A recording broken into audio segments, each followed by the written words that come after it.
From Earth, Io barely qualifies as a world. It is a faint speck clinging to Jupiter's brilliance, easily drowned out by the gas giant's overwhelming presence. Through small telescopes, it appears smooth and unremarkable. No clouds, no oceans, no obvious atmosphere, nothing that suggests complexity. For a long time, that appearance dictated belief. Io was assumed to be inert, a captured moon, long cooled, geologically exhausted. Small bodies lose heat quickly. They do not sustain internal activity. They freeze, crack, and fall silent. That is the rule, repeated across the solar system. Io breaks it completely. When spacecraft finally approached, the assumption collapsed instantly. Io was not quiet. It was erupting, actively, violently, continuously. Volcanoes were not rare features. They dominated the surface. Plumes rose hundreds of kilometers above the moon, ejecting material into space.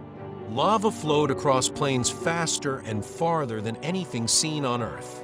This was not residual heat. This was not a dying ember. This was a furnace.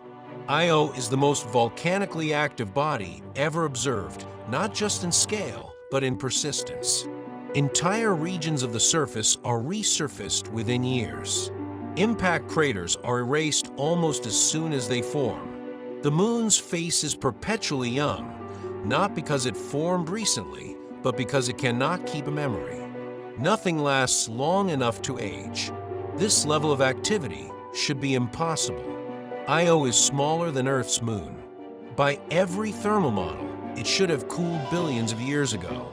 Any primordial heat should be gone. Radioactive decay alone cannot account for the energy pouring out of it. If Io were isolated, it would be dead. It is not isolated. Io is trapped. The moon orbits deep within Jupiter's gravitational field, so close that the planet's pull dominates its existence. But Jupiter is not acting alone. Europa and Ganymede orbit in precise resonance with Io, locking the three bodies into a rhythmic gravitational exchange. Each tug prevents Io's orbit from becoming circular. That imperfection is fatal. As Io moves along its elliptical path, Jupiter's gravity stretches it when it is closer and relaxes it when it moves away. This flexing happens every orbit. Rock bends. The interior deforms. Friction converts motion directly into heat. Not once, not occasionally, every single orbit. This is tidal heating in its most extreme form. On Earth, tidal heating is a footnote.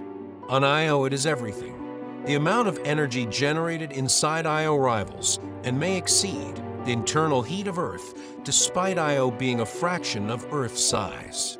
That energy has nowhere to go but out. The surface becomes a release. Hundreds of volcanoes erupt simultaneously. Some remain active for decades, feeding lava, lakes that never fully cool. Others explode in brief, violent events, sending sulfur dioxide plumes towering above the moon. These plumes collapse back down, coating the surface in sulfur compounds that stain the landscape in yellows, reds, blacks, and whites. Io's colors are not decorative. They are residue. Lava temperatures on Io are extreme, in some cases exceeding 1,600 degrees Celsius. That is hotter than most magma on Earth and difficult to explain with standard rock compositions.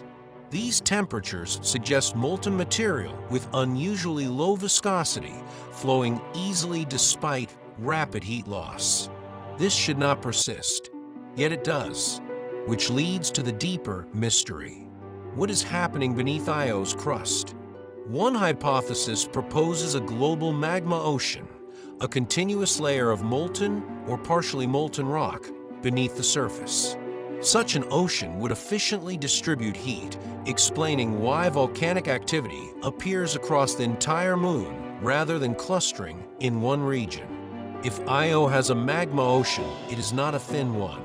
It would be vast, persistent, energetically dominant, but the evidence refuses to be decisive.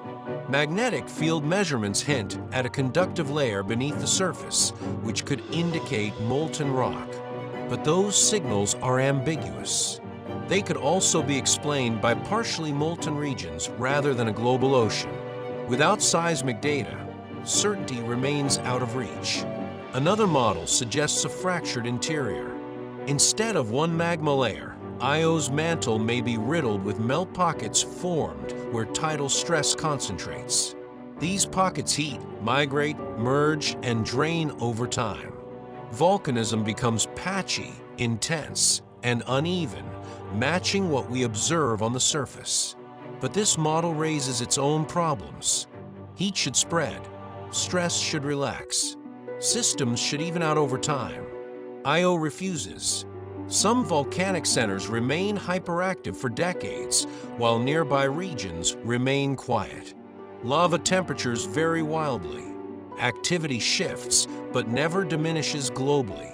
The imbalance sustains itself in ways models struggle to reproduce. Io behaves like a system that should collapse into uniformity. Instead, it maintains chaos. The crust itself is thin, brittle, and repeatedly fractured. Magma punches through again and again, reopening the same weaknesses. There's no plate tectonics to organize stress, no recycling system to regulate pressure. The surface is simply overwhelmed by what lies beneath. And yet, crucially, Io does not tear itself apart, despite constant deformation, despite extreme internal heating, despite being stretched and compressed like soft metal. The moon remains intact. This endurance is deeply unsettling. Tidal heating depends on orbital resonance. Break that resonance, and the heat source disappears. But Io's resonance with Europa and Ganymede is self-sustaining. The moons reinforce each other's orbits. The system stabilizes the very mechanism that fuels destruction.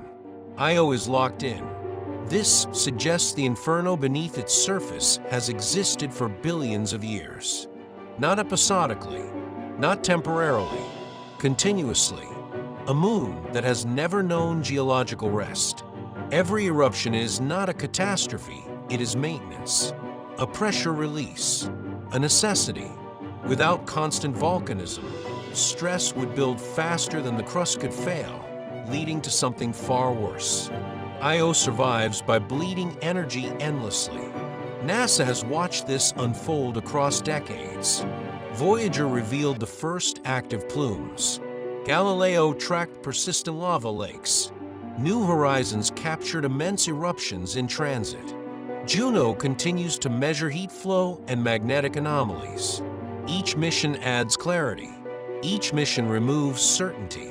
The more we observe Io, the less stable it appears, and the more remarkable it becomes that it still exists at all. Io is not chaotic. It is constrained violence. A world forced to dissipate energy at the same rate it receives it, balanced on a knife edge between rupture and endurance. From far away, Io is small. Up close, it is hostile. Beneath the surface, it is a machine converting gravity into fire. And that interior, its structure, its state, its long-term fate, remains unknown. Is there a global magma ocean? A constantly reorganizing mantle? A configuration of matter and motion we have never modeled correctly? NASA does not yet know. Io continues to orbit. Jupiter continues to pull. Europa and Ganymede continue the rhythm. The interior continues to heat. The crust continues to fail. The surface continues to renew itself through destruction. The inferno beneath Io is not dramatic in origin. It is mechanical, predictable, unforgiving. It is gravity doing exactly what physics allows, without concern for habitability, stability, or survival. Io is not burning because it is young. It is burning because it is trapped. And until that trap loosens, until the resonance breaks or the orbit changes, the inferno beneath Io's surface will remain active, unresolved, and inevitable, unseen, unsolved, and relentless.